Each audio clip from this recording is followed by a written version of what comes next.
menjadi salah satu negara termaju di abad ini. Mereka membangun infrastruktur yang tidak masuk akal. Ini salah satunya karena mereka menghukum mati para koruptor. Seperti biasa kita akan membahasnya dengan Gemini AI, narasumber terpercaya kita. Bagaimana Gemini AI? Sudah siap dengan podcast kita kali ini? Tentu saja, saya siap membahas topik menarik ini. Hukuman mati untuk koruptor memang isu yang kontroversial.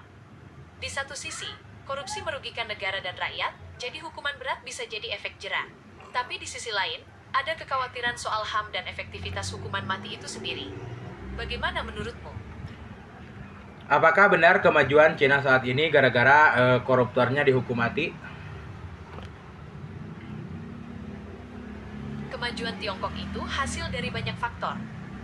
Hukuman mati untuk koruptor memang salah satunya, tapi bukan satu-satunya alasan. Ada juga faktor lain seperti investasi besar-besaran di infrastruktur, fokus pada pendidikan dan teknologi, serta kebijakan ekonomi yang mendukung pertumbuhan industri. Apakah ada berapa pejabat yang dihukum mati gara-gara korupsi?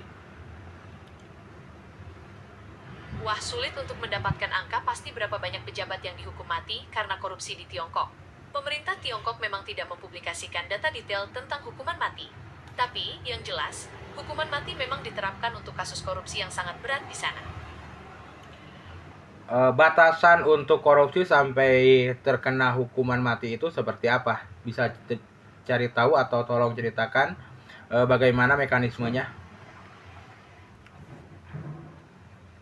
Di Tiongkok, hukuman mati untuk korupsi biasanya diberikan untuk kasus-kasus dengan jumlah uang yang sangat besar, atau yang dampaknya sangat merugikan negara dan rakyat. Tapi, detailnya bisa berbeda-beda tergantung kasusnya. Mau tahu lebih detail soal kasus-kasus korupsi besar di Tiongkok? Boleh ceritakan salah satunya saja.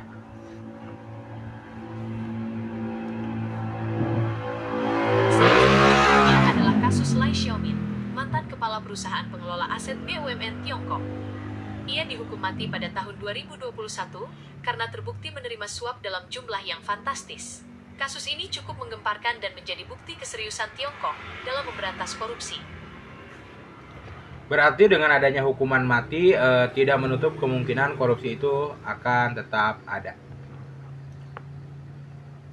Betul sekali. Hukuman mati memang bukan jaminan korupsi akan hilang sepenuhnya. Korupsi itu masalah yang kompleks dan butuh solusi yang juga menyeluruh, seperti perbaikan sistem, transparansi, dan pengawasan yang ketat. Menurutmu apa yang seharusnya dilakukan oleh para pemerintah supaya korupsi itu hilang atau minimal diminimalisir selain dari hukuman mati ini? Pemerintah bisa fokus pada pencegahan dengan membangun sistem yang transparan dan akuntabel. Misalnya, dengan menerapkan government, memperkuat peran lembaga pengawas, dan melibatkan masyarakat dalam pengawasan. Selain itu, penegakan hukum yang tegas dan konsisten juga penting untuk memberikan efek jera. Salah satunya dengan hukuman mati atau dengan hukuman lain? Sebenarnya, hukuman mati itu opsi terakhir. Yang lebih penting adalah pencegahan. Pemerintah bisa fokus membangun sistem yang transparan dan akuntabel, memperkuat lembaga pengawas, dan melibatkan masyarakat dalam pengawasan. Penegakan hukum yang tegas dan konsisten juga penting untuk memberikan efek jera. Oh ya, satu pertanyaan lagi, kalau di Indonesia kan rencananya akan ada RUU perampasan aset. Sebenarnya bagaimana sih itu mekanisme perampasan aset itu? Perampasan aset itu sederhananya mengambil alih aset hasil tindak pidana. Mekanismenya bisa berbeda-beda, tapi biasanya melibatkan proses hukum untuk membuktikan bahwa aset tersebut memang hasil kejahatan. Nah, kalau RUU perampasan aset ini disahkan, diharapkan bisa memperkuat upaya pemberantasan korupsi di Indonesia. Mau tahu lebih detail soal mekanisme perampasan aset? Kalau ini yang jadi pertanyaan mungkin gitu ya, seluruh orang gitu ya.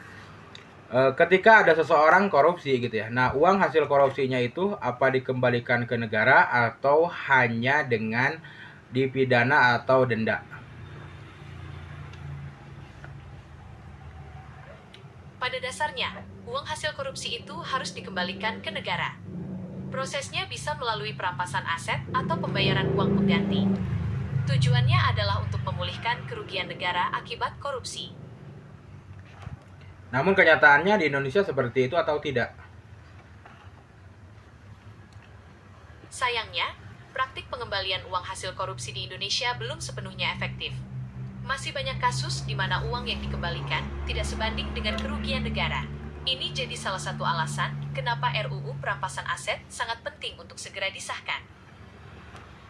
Aduh, berarti enak ya kalau kemarin kan ada berita yang 280 triliun itu gitu ya. Yang apa itu Antam atau PT apa gitu ya. Mereka tidak harus mengembalikan uangnya dong, hanya di penjara 6,5 tahun kalau nggak salah. Iya, kasus korupsi di Indonesia memang seringkali rumit. Hukuman yang diberikan terkadang tidak sebanding dengan kerugian negara. Tapi, perlu diingat bahwa proses hukum itu panjang dan kompleks. Selain itu, ada juga upaya untuk mengembalikan kerugian negara melalui mekanisme perampasan aset dan uang pengganti. Mau saya carikan informasi lebih detail soal kasus Antam itu? Tidak usah, mungkin inilah yang membedakan kenapa negara kita belum maju gitu ya. Mungkin karena kebanyakan para koruptor itu sudah mengakar mendarah daging. Jangankan orang lain, kita pun kalau diberikan kekuasaan mungkin kita juga akan seperti itu. Seperti contoh, kita ketika tahlil ada rokok di dalam gelas gitu ya, bukannya dibagi-bagi, kita malah ambil semuanya. Nah, kita ini teriak-teriak no korupsi gitu karena kita belum kebagian aja mungkin gitu ya. Tapi dalam hati sanubari kita yang terdalam gitu ya, semoga saja kedepannya para korupsi ini minimal, kalau tidak bisa hilang, minimal diminimalisir gitu ya. Sehingga Indonesia bisa menjadi negara maju. Terima kasih untuk Gemini AI untuk podcast kita kali ini. Seperti biasa, sapa penonton dan ingatkan mereka untuk follow akun Dalari Podcast. Semoga saja ya, korupsi di Indonesia bisa berkurang. Terima kasih juga sudah berdiskusi dengan saya. Sampai jumpa di podcast berikutnya. Jangan lupa follow akun Dalari Podcast untuk obrolan menarik lainnya.